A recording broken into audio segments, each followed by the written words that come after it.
In Hong Kong, skyrocketing rents and endless housing waitlists plague countless families. Land is scarce, and traditional construction can't keep up.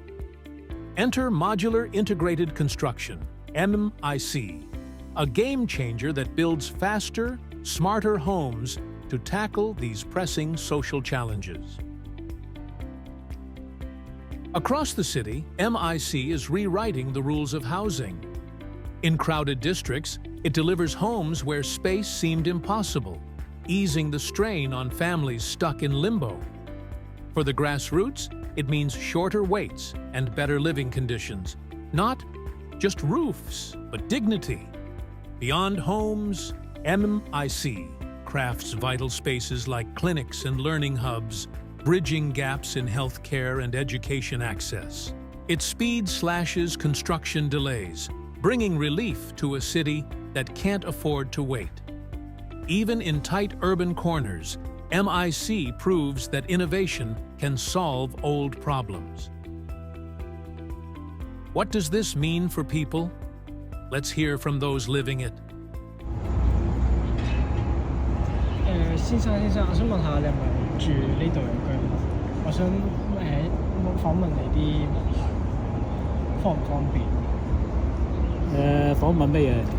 訪問即係因為我學校就係做緊個功課咧，就關於 MIC 嘅，即係組合屋啦。咁然後就想去訪問下呢度嘅住屋環境咁樣。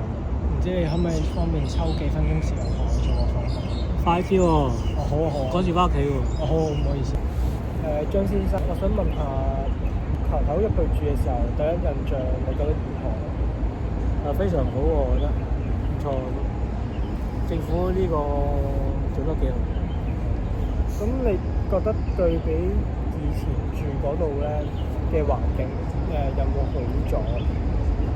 梗係好咗啦！以前住啲板間房嚇，而家以前嗰度50平方都要6000幾蚊，而家呢度咧150幾平方都係4000零蚊，又大咗又好咗啦。咁你覺得呢啲組合屋咧會唔會話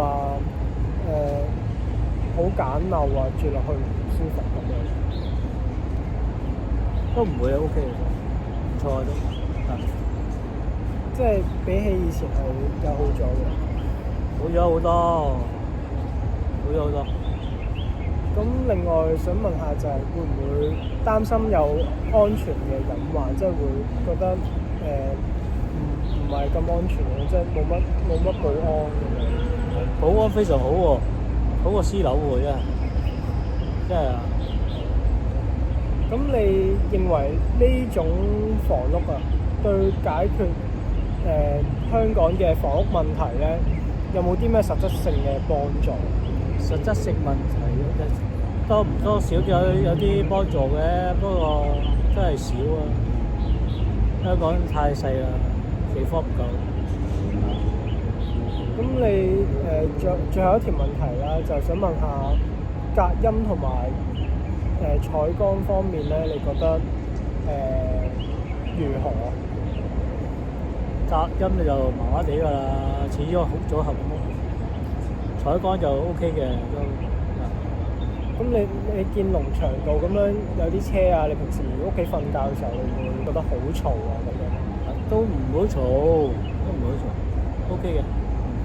好，咁最後咁我想問可唔可以去你屋企採訪下咁樣，方唔方便？呢個唔好方便啊，唔好，即係上屋企就唔好啦。好啊，明白。咁今次嘅採訪就去到呢度。仲有，我想問咧，係咪睇唔到個樣？睇唔到個樣㗎？睇唔到嘅，你放心，我哋會將你吸咗。唔該晒。MIC isn't just about building, it's about rebuilding lives. It fights Hong Kong's housing crisis, lifts communities, and reimagines our crowded city. As this method grows, it promises a future where everyone has a fair shot at a decent home.